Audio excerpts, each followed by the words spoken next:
Althan VIP road પર રહેતા આધેડને social media મારફતે ભેટી ગયેલા ઠગબાજોએ ગોલ્ડ માઇનમાં ટ્રેડિંગ કરવાથી સારો નફો મળશે તેવી લોભામણી લાલચ આપી બનાવટી વેબસાઇટમાં એકાઉન્ટ બનાવી રૂપિયા 16 લાખનું રોકાણ કરાવી અને પૈસા પડાવી લીધા હોવાના પ્રકરણમાં સાયબર ક્રાઇમે હૈદરાબાદથી એક આરોપીને પકડી પાડ્યો છે. અલથાણ રેસુ વીઆઈપી રોડ શ્યામ મંદિર પાસે શ્યામ વિલામાં રહેતા વીકેન્ડ રમેશભાઈ પટેલે તારીખ 25/2/2025 થી 4/3/2025 સમયગાળા દરમિયાન સોશિયલ મીડિયા ફેસબુક મારફતે તન્વી શર્મા નામની યુવતી રમેશભાઈ પટેલના સંપર્કમાં આવી હતી.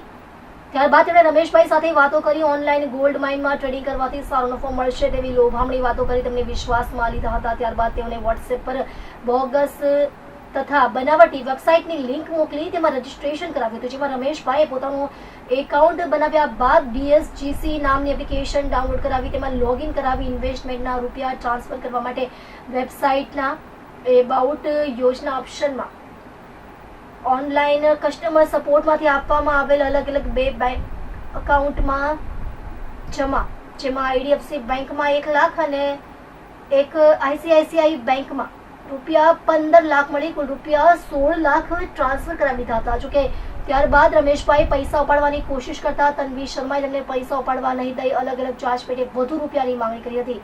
આખરે બાદમાં રમેશભાઈને પોતાની સાથે છેતરપિંડી થયા હોવાની જાણ થતા તેમણે પુત્રને આ મામલે જાણ હતું, જેથી વીકેન્ડભાઈએ સાયબર ક્રાઇમ પોલીસ તમામને સામે રૂપિયા 16 લાખની છેતરપિંડીનો ગુનો દાખલ કરી વધુ તપાસ હાથ ધરી હતી. પોલીસે અલગ અલગ ટીમો બનાવી બેંકો તરફથી જરૂરી વિગતો એકત્રિત કરી ટેકનિકલ વર્કઆઉટ કરતા આરોપી હૈદરાબાદ ખાતે હોવાથી એક ટીમ તપાસમાં મોકલી હતી.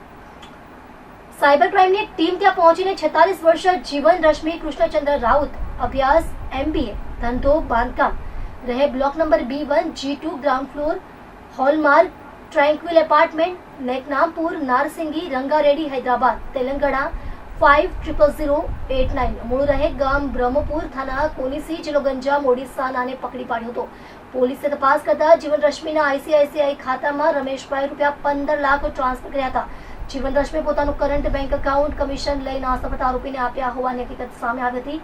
જીવન રશ્મિના ICICI એકાઉન્ટમાં રૂપિયા 4,75,08,351 ટ્રાન્ઝેક્શનો થયા છે. આ બેંક એકાઉન્ટ ઉપર national cyber crime reporting portal ઉપર અલગ અલગ રાજ્ય, જેમાં તમિલનાડુ 2, હરિયાણા 1, કર્ણાટક 1 અને મહારાષ્ટ્ર 1 મળી કુલ 5 ફરિયાદો થઈ છે, જેમાં રૂપિયા 2,75,50,000ની છેતરપિંડી થયા હોવાની હકીકત જણાઈ આવી છે.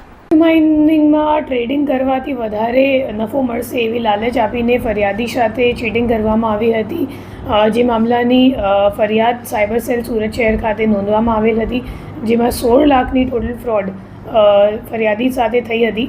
એ કેસમાં પછી જે 15 લાખ રૂપિયા જે અકાઉન્ટમાં ગયો હતો, તો એ અકાઉન્ટનો જે અકાઉન્ટ હોલ્ડર છે એ એકચ્યુઅલી કરંટ અકાઉન્ટ છે અને કરંટ અકાઉન્ટ જેના નામ ઉપર છે, તો એમની ધરપકડ કરવા માટે આપણી ટીમ હૈદરાબાદ ખાતે ગઈ હતી અને હૈદરાબાદથી આરોપીને ઝડપી પાડીને અહીંયા લઈને આવેલા છે અમે. અને જે અકાઉન્ટ છે એને જોતાં ખબર પડી કે આ કમ્પ્લેન્ટ સિવાય હજી 5 કમ્પ્લેન્ટ છે આખા ઇન્ડિયામાં જે એમાં નોંધવામાં આવી છે, જેમાં ટોટલ 3 કરોડનું ફ્રોડ સામે આવ્યું છે.